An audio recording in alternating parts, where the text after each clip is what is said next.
You want to take a break? I think I was fixated by that blonde hair. You've been with somebody else, apparently. Trimpin is German, and he came here. You know, the United States is it's fashionable to pick on the United States for being a disposable society, but it's that very fact that we throw out so much stuff that Trimpin is here. Exactly. Yeah. What is it that he loves? He loves our junk? Well, he loves our junk. I think he's come to love a lot of the artists here. You know, Trimpin's first real exposure to American society was actually exposure to American artists who were visiting Berlin. And then after that, he would sometimes in the summer hitchhike around the States. And it was, you know, the story is he was hitchhiking once in Alabama with a trucker, and they pulled into a gas station. Trimpin went to the bathroom, and the trucker drove off with his knapsack, you know, full of money and passport, etc. And so Trimpin basically was kind of tended to by the local police, who didn't know what to make of this guy who looked like he walked out of the Old Testament. So they took him into the Salvation Army just to get him some new clothes, and that's when he first saw all the scrap around. And you know, it was a revelation, and you know, history was written from there. So if I hang out at the local Value Village, will I find the next Trimpin? It's always possible. I mean, it feels almost like a mandala on some level for him, like, you know, that he can create it and just move on from it. Yeah. Do you take any sort of Zen influence away from that, or just like... Yeah, I don't know if it's Zen, but I find it fairly exemplary. He's, you know, he's not at all materialistic, to state the obvious. He really, you know, he's happy to cannibalize things. If he sees something in one of his works that's working and he wants to use it again, whether it's an apparatus, a piece of software, whatever, he has no compunction about pulling it out and putting it into something else. Right. For him, it really is about this continual exploration, this continual investigation. And that's why one of the reasons it was so important to me in the film not to tie things up with a bow, to show something that he hadn't finished with yet, and to finish off with that, right. That he was going to continue working with, in this example, the spheres. Right. But there are plenty of things in his studio that are just ongoing investigations. It's just the nature of the guy. Wow. Yeah. And well, he truly is living that life that so many artists and celebrities pay lip service to, which is like, I would do this for nothing. And he's close. Yeah, he's been perilously close at times. Right, because he has no business savvy whatsoever, it would appear. Oh, that comes through. I mean, he got his MacArthur grant, but at the same time, he has no website. He has no cell phone. He has no marketing. He doesn't have a gallery. He doesn't have gallery representation. No. That can't be a fruitful life financially. No, it's a very risky life financially. Right. Tremendously so. So, you know, Trimpin lives at this point commission to commission. And it's something that's of concern to me, of concern certainly to a number of friends who are curators. You know, are you going to be climbing ladders when you're 85 years old? Probably. If he has anything to say about it, he will. Yeah. Did you tell him, come to the flush world of documentary filmmaking? Yeah, there's money to be made here. That's right. Well, under some rock somewhere. That's right. So you can keep going with that for quite a while, I think. It's profitable. So Merce Cunningham has a thing about, like, he saying that Trimpin probably does care what people think, but it doesn't matter because he's going to keep going no matter what. Do you think there's anybody that Trimpin would actually listen to other than himself for an opinion? That's a great question.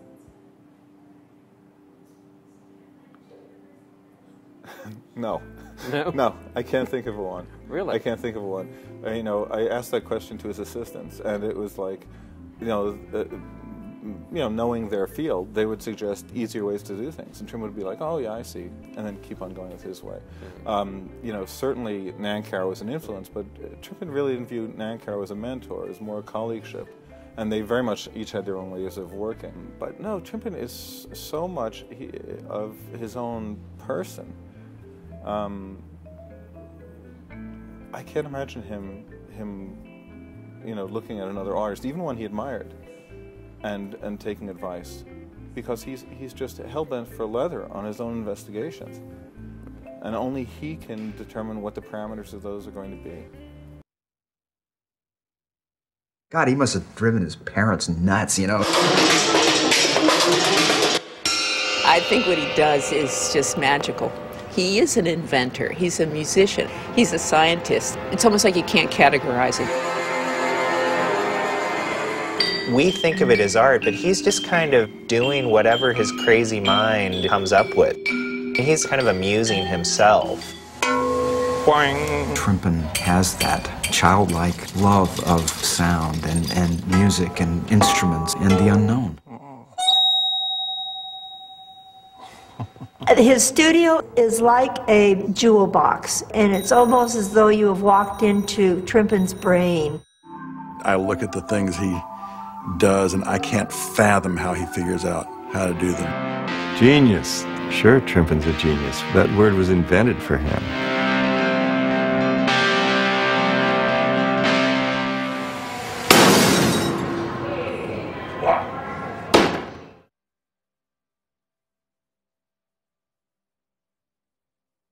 What is the one thing you'd really like to tinker with and change about how we perceive documentaries right now? There are a bunch of things. You know, documentary is such a loosey-goosey term. I mean, the best definition is, I think, the earliest, which is Grierson, 27, saying, you know, it's a creative treatment of reality. Well, you know, thank you very much. Yeah, it could be anything. And I think people tend to simply view things as, oh, this is fiction, this is documentary. And the notion of documentary and what it is has certainly changed over the years. It continues to evolve. Well, you know, let's exploit some of that. It's really more of a continuum between a world that is completely scripted, completely controlled, you know, highly artificial, say a world of a von Stroheim or a Hitchcock, versus a world that's, you know, and on the continuum you can look at Cassavetes as moving towards something that's a little bit more free. You know, versus, you know, on the other extreme you have cinema verite, even beyond that. You know, various forms, I think, of particularly foreign documentary makers, particularly in places like Poland and Japan.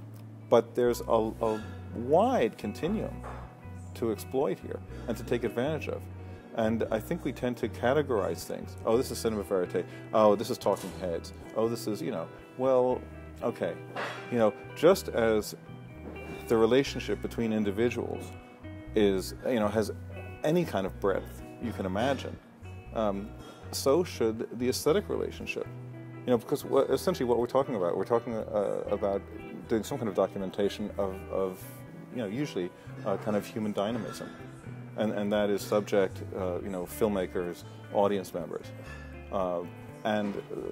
You know, I don't think, you know, the history of cinema is, you know, what, 110 years old. I don't think we've begun to exploit this medium.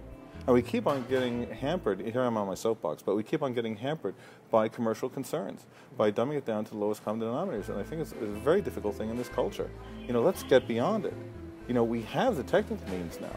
You know, the dream that people like Vigo and Godard and these people had of being able to take a camera and go anywhere with it and record sound anywhere, well, it's here.